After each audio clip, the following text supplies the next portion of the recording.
Hey guys, thank you for coming again. I know some of you have travelled quite significantly to get here today, and we really appreciate that.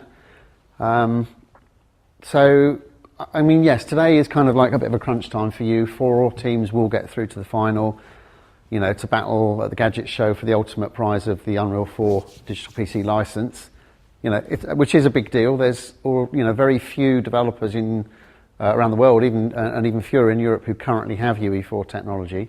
So even by next spring, you'll still be, amongst the forefront of those developers getting their hands on it and being able to use it. Which should be a fantastic springboard, into the professional world for whichever team wins.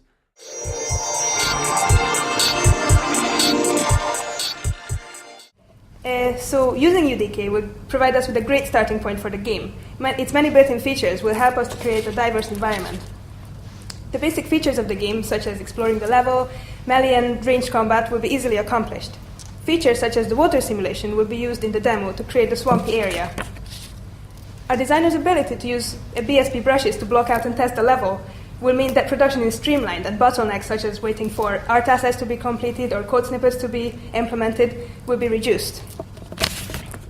The game will feature many non-player characters, and using UDK's built-in AI will mean that the coders are freed up to focus more on tweaking this AI. Some creatures might be friendlier or more aggressive towards the player. With the designers able to lay down path notes for this AI, it means that the coders are freed up to create more diverse and believable worlds. So here we have our frog. It's running away from us, it doesn't go to Sliver, and it's in the trap. And now we acquire DNA samples. So the device you see here is a DNA arm that will be his main tool for communicating with Sliver and using it as a hub interface. We will use a tranquilizer dart or an extracting syringe. And here for the demo, we just faked the gene acquisition system, so Sliver automatically gains jump ability. And now that we have extracted the gene, Sliver can go onto the switch and open the door to finish this level. He climbs up on the ledges, attempts to make the big jump, but fails by a little bit. So he notices the flying creatures up there, moves up to one of the birds, absorbs, and he will try to make the jump again.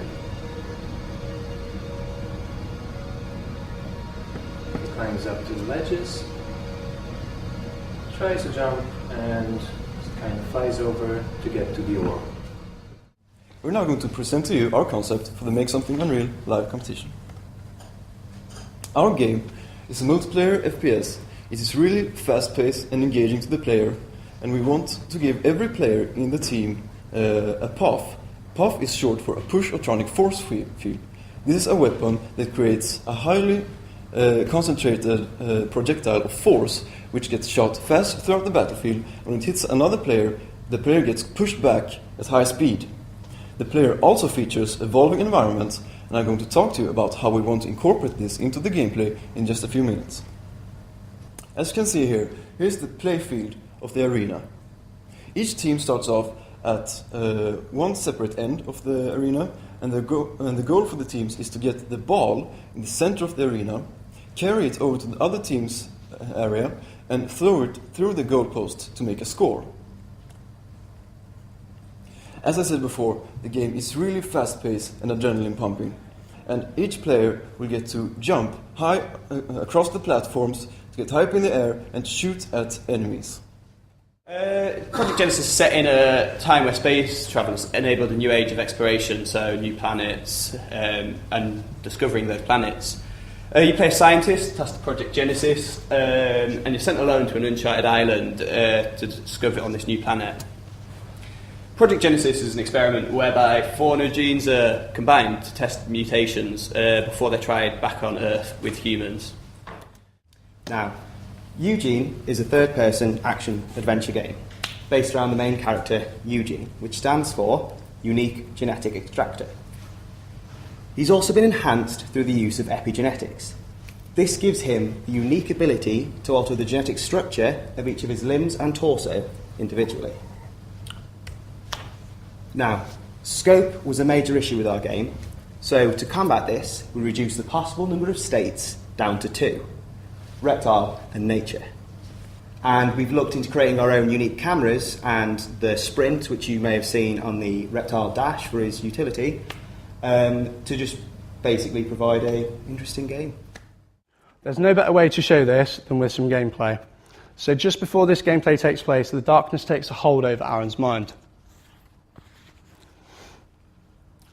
With this, there is a trigger that takes him into the more action-focused sequences of our game, such as the picture frame which you're about to see, clearly represented by the red of the object.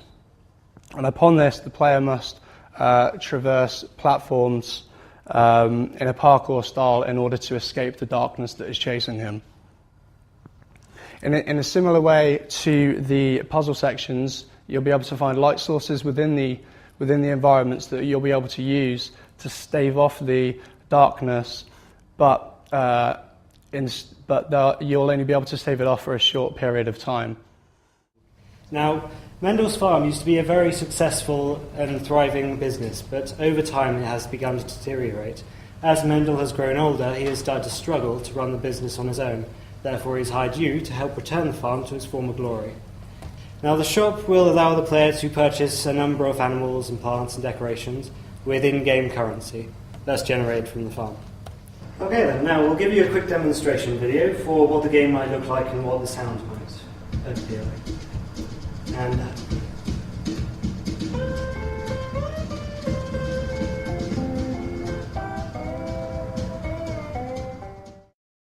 Polymorph is a unique third-person platformer in which your brave amorphous character and its ever-changing offspring explore the lush landscapes of Allele, taking on the world by taking key evolutionary traits from other species. The lush landscapes of Allele are inhabited by a multitude of tribal societies, wild creatures, and dynamic elements. This is our character Axis in Engine. As you can see, he just hits a fire elemental. This enables him to break through the ice wall. This could also be achieved in a number of other ways. For example, he could have used the morph Rhino Horn in order to smash the ice, or alternatively, he could have used the morph Leap in order to jump over the wall. So the single player of the game is you take on the side of managerial and combat.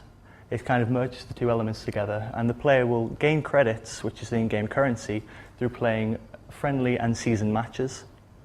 The player then can then spend these credits on upgrades, items which you come in the managerial section, and cosmetic items just to customize their character. You advance through the tiers of Mutant Rumble, which just to get up to around 8 or 10 tiers. There's 4 matches in each tier, and to become the champion is the aim of the single player game. So in Regen, you must use stealth and wits to infiltrate and locate key personnel that have been infected with an Omega virus. The virus has actually destabilised and reversed the human genetic code. So once isolating the target, you must use your technology to eradicate the virus at a cellular level. Only then can you discover the truth and how to save humanity. So it's time to restore and cure.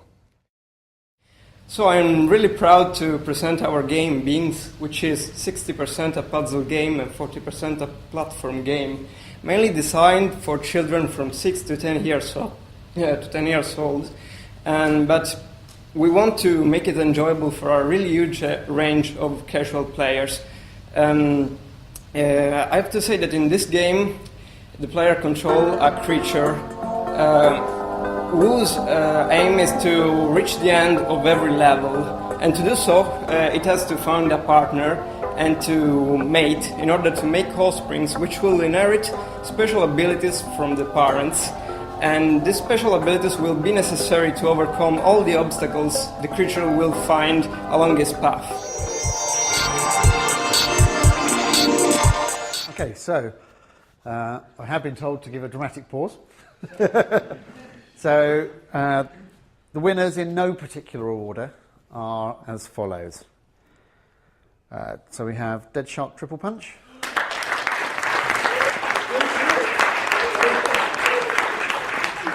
Polymorph.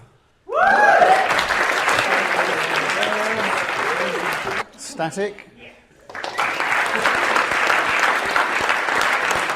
And Summit.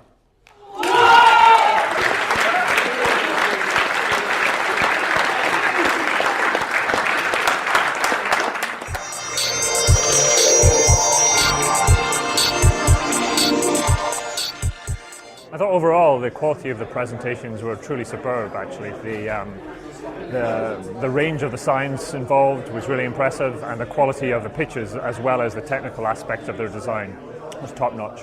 I'm a bit overwhelmed at the moment, but it's going to be a fantastic opportunity. My team members are fantastic, very skilled people. Can't wait to work with them. I was really impressed with the quality of the presentations, actually. The confidence in the students is really, really great. And the pictures and the ideas were fantastic. I think in the 4 finalists, we've got a really nice diversity and fresh ideas, some really original thinking that's gone into the brief. It's very difficult to try and bake in scientific learning into the mechanic, and that was the challenge that was set, and some of them have achieved that really well. So the prize for the competition is a UE4 PC digital license. UE4 is really only just rolling out right now, so they will be amongst the first studios, and certainly amongst the first independent studios in the world to get their hands on the technology. So it's a prize well worth fighting for. Yeah, I'm very excited. It's going to be so much fun. I don't know what to say actually. It's just so overwhelming. Everything's overwhelming right now. The 4 teams that we've chosen are, the best of what was already a very, very good selection of teams, and the way it's worked out, purely by chance, but most excellently is we've got 4 very, very different titles there. So I'm really looking forward to seeing how they develop over the next 5 months, and then what the guys manage to do with them at the Gadget Show itself.